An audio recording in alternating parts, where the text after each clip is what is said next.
This is Democracy Now!, democracynow.org, The War and Peace Report. I'm Amy Goodman.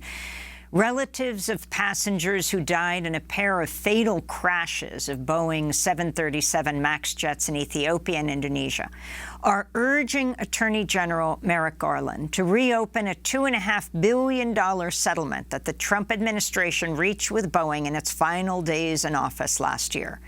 Under the settlement, Boeing avoids criminal prosecution over its role in two of the deadliest airplane crashes in years. Attorney General Garland held a video meeting with several family members Wednesday. The first crash occurred on October 29, 2018, when a Lion Air flight in Indonesia crashed after taking off from Jakarta, killing all 189 people aboard. Just after 5 months later, on March 10, 2019, an Ethiopian Airlines flight crashed minutes after taking off from Addis Ababa. 157 people died, everyone on board.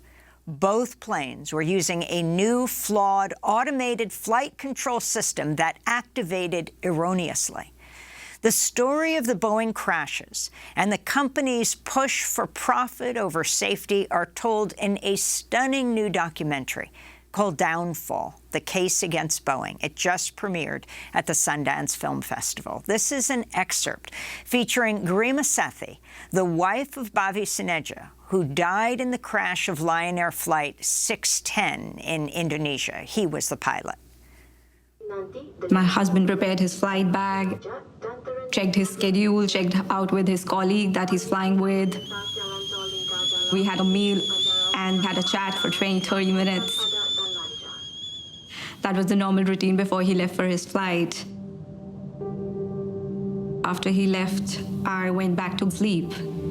And after a few hours, I was expecting a call from him. You know, just normal working day.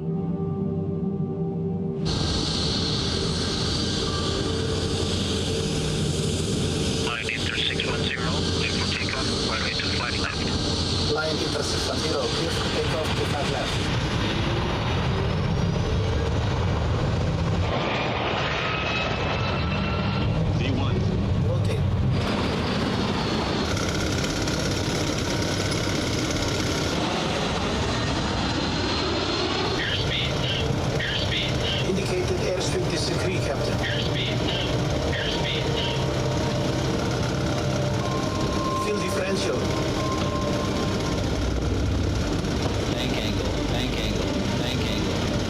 Disagree, Captain.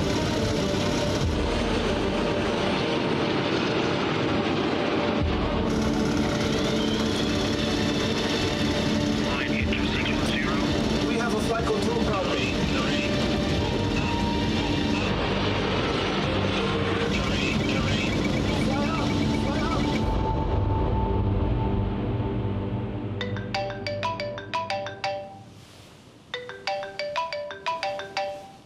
I got a call from one of his colleagues.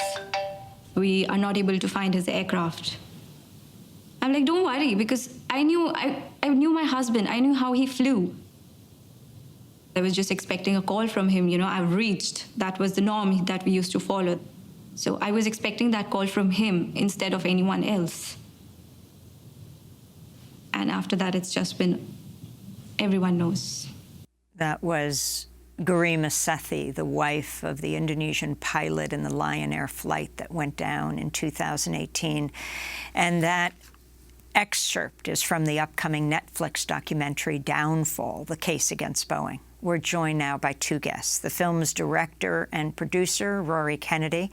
She's an Academy Award-nominated, Emmy Award-winning documentary filmmaker, and Michael Stumo, who is the father of Samya Stumo, who died in the Ethiopian Airlines crash in March of 2019, not 6 months after the Indonesian flight. Michael, I want to begin with you, and I wanted to start off by sharing all of our condolences on the death of Samya, who I had gotten a chance to meet when she was alive, a beautiful young activist, committed to social change. And I wanted to give my condolences to your family. We had spoken with Ralph Nader, her grand uncle at the time, but I haven't spoken to you and to your wife, Nadja. Thank you for joining us. Thanks for letting me be here. So, Michael, you just met with Merrick Garland, the Attorney General. Before we talk about this really stunning documentary, I wanted to ask you about this latest news, what you are calling for. The criminal settlement, the deferred prosecution agreement with Boeing in the latter days of the Trump administration after Attorney General Barr had left, was caused surprise, anger, and grief among all the crash families who are connected in a WhatsApp group globally, just erupted in anger. They never talked to us, despite me and my wife asking to speak to the DOJ a few months before. Hey, what's going on in this criminal investigation? They said they denied there was an investigation. Everybody knew there was an investigation. They denied there was. We knew we had rights under a law called the Crime Victims' Rights Act to meet and confer with prosecutors and have a say in their investigation and their decisions. They said there wasn't one. Then all of a sudden on January 1st, 2021, we find, there's a criminal settlement, a deferred prosecution agreement that immunizes Boeing executives and throws a couple pilots under the bus. So this challenge is by law professor Paul Cassell, who's an expert in crime victims' rights, and it alleges that the Crime Victims' Rights Act was violated. We want to reopen the DPA. We don't want justice to fight us on that. It's under new leadership with Merrick Garland. Garland has, in fact, fought for victims' rights in a prior life in the past as a lawyer. And we asked that he, agree with us, or at least not fight us on asking that a declaration that our rights were violated and that we should have the opportunity to meet and confer. And in fact, we ultimately want this agreement reopened so that our input is reflected and it's not a hasty rush job at the end of an administration. And what's your sense of the direction the Attorney General go? Again, to summarize, the Department of Justice has charged Boeing with criminal conspiracy to defraud the FAA, the Federal Aviation Administration. Boeing agreed to pay $2.5 billion in fines and compensations, but the arrangement allows the company to avoid criminal prosecution. Yes, so just one correction there. Boeing only paid $243.7 million in fines. The rest of it was mostly to airline customers that they had harmed, where they had to owe the money anyway because of the grounding. So they threw that money plus a bit of some money to families to make it look like a bigger settlement. It was only $243 million. As expected in the meeting, Merrick Garland was very empathetic, very sincere. He listened carefully. We did not expect him to say which way he was going in the meeting, and he did not. I want to bring Rory Kennedy into this conversation. This film is jaw-dropping. You go deep into Boeing's history and essentially into the cover-up. Talk about why you decided to make Downfall, the case against Boeing, and what you discovered as you investigated this. Thank you, Amy. And I appreciate so much being on your show, being back here with you. Like so many people, I followed this story where we witnessed two airplanes crash within 5 months of each other, the same airplane, the 737 MAX. 346 people lost their lives. And I wanted to know what happened. I wanted to know who knew what when, who was responsible for these planes crashing, for these lives lost. And I wanted to ultimately make a documentary where we could learn from those mistakes, hold those people accountable, and try our best to ensure that this doesn't happen again. So take us through the two crashes. I mean, What was some of the most galling parts of this were the blame that Boeing placed on the pilots and also on the countries, as if to say in developing countries, they just can't handle quite our planes. Let me turn to another clip from the documentary Downfall, the Case Against Boeing, which premiered Friday at Sundance. An Ethiopian Airlines flight has crashed shortly after takeoff. 2 days after the second crash, we knew that this plane appeared to be defective in some manner. It was their greed. Are the profits more important than the human life? It was their greed, says Garima Sethi. And you also see in this clip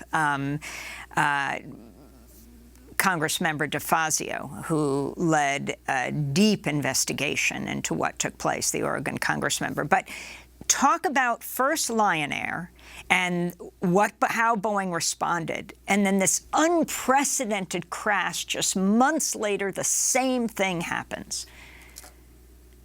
Yeah, well, I mean, one of the things that was shocking to me to discover in the making of this film is that as far back as 2013, there are meeting minutes that we document and are shown in the film that show that Boeing was trying to hide the existence of the MCAS system to the FAA, to the regulators. And explain MCAS, which no one knew, even the journalists, even the many technicians and FAA folks even knew what MCAS was. Well, worse than that, a lot of the pilots didn't know what it was and that it was in the plane. So the MCAS system was basically a computer system. This plane was built based on a model from a 737 model that was built in the 60s. So it was basically retrofitted with larger engines because Boeing wanted to get to market faster and wanted to save money. So they retrofitted, they put these very large engines, and the aerodynamics of the plane didn't function properly in certain conditions. So instead of rebuilding the plane, they, again, in an effort to save money, decided to rely on this system, a computer system, to fix the problem. And basically what this computer system did was push the nose of the plane downward. The problem, I mean, one of the many problems was that it relied on a single sensor, which is not consistent with regulations. You can't have one sensor that could have a catastrophic impact. That sensor broke. It sent erroneous information to this computer system, and the nose of the plane kept pushing downward. Every 10 seconds, it would push downward.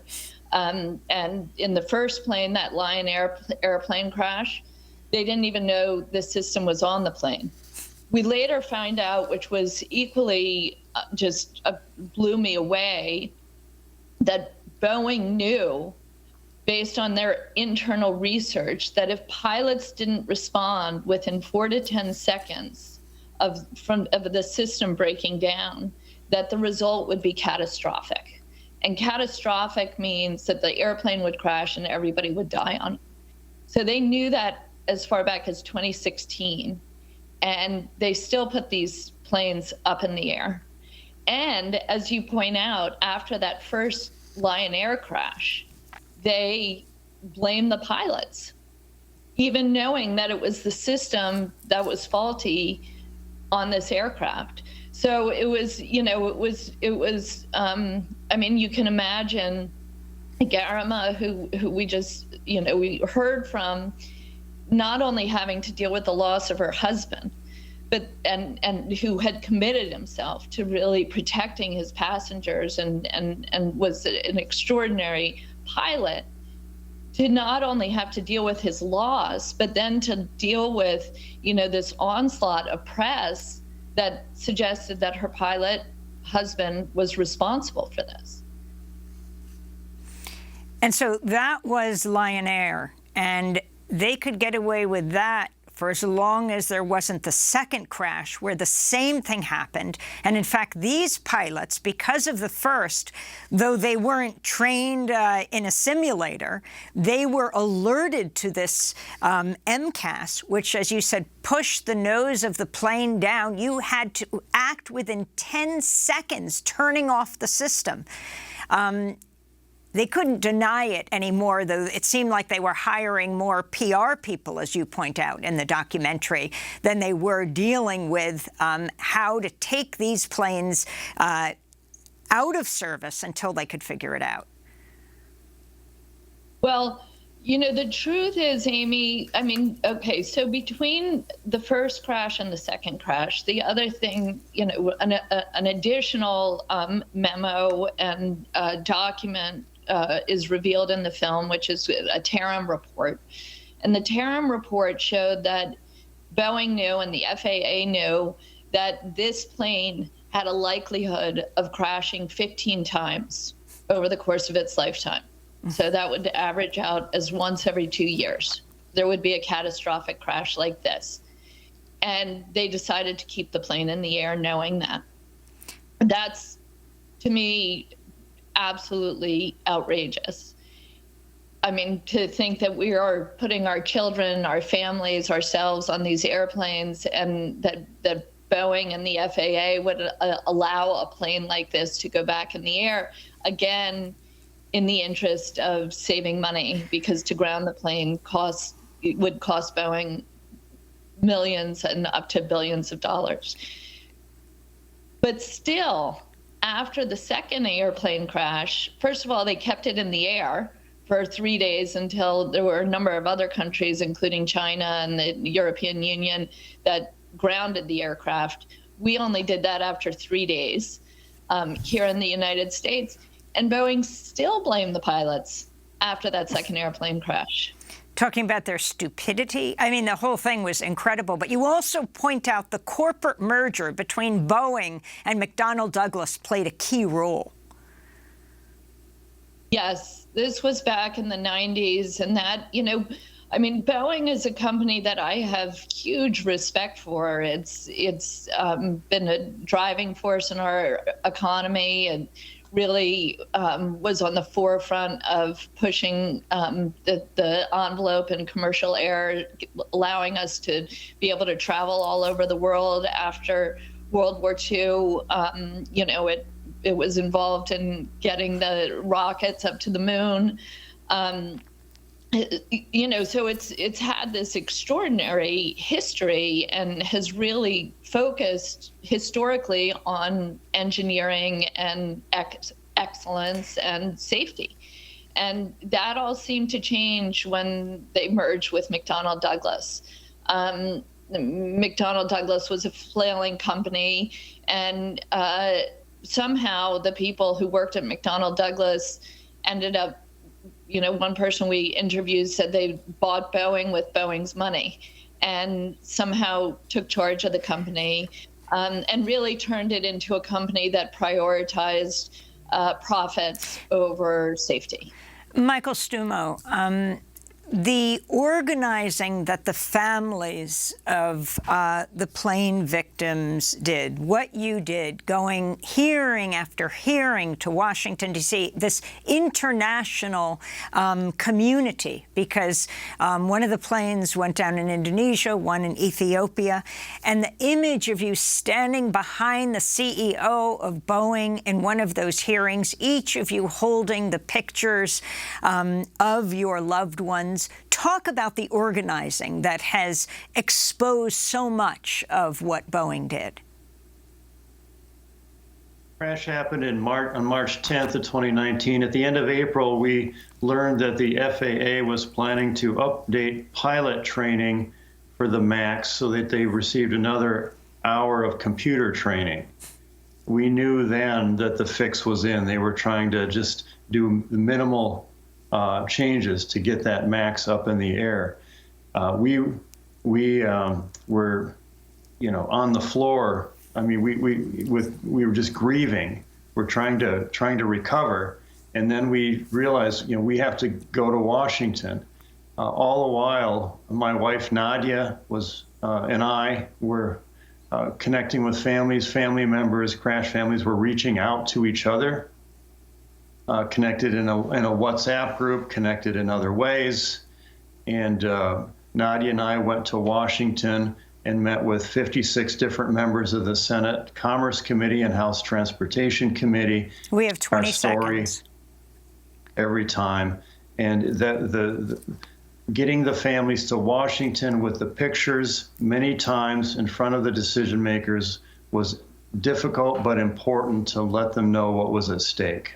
And we will continue to follow the pressure you're bringing on the Attorney General and on Boeing on what will come out of this horror that took place. Michael Stumo, father of Samya Stumo, who died in the Ethiopian Airlines crash, and Rory Kennedy, director of Downfall, the Case Against Boeing. I'm Amy Goodman. Thanks for joining us.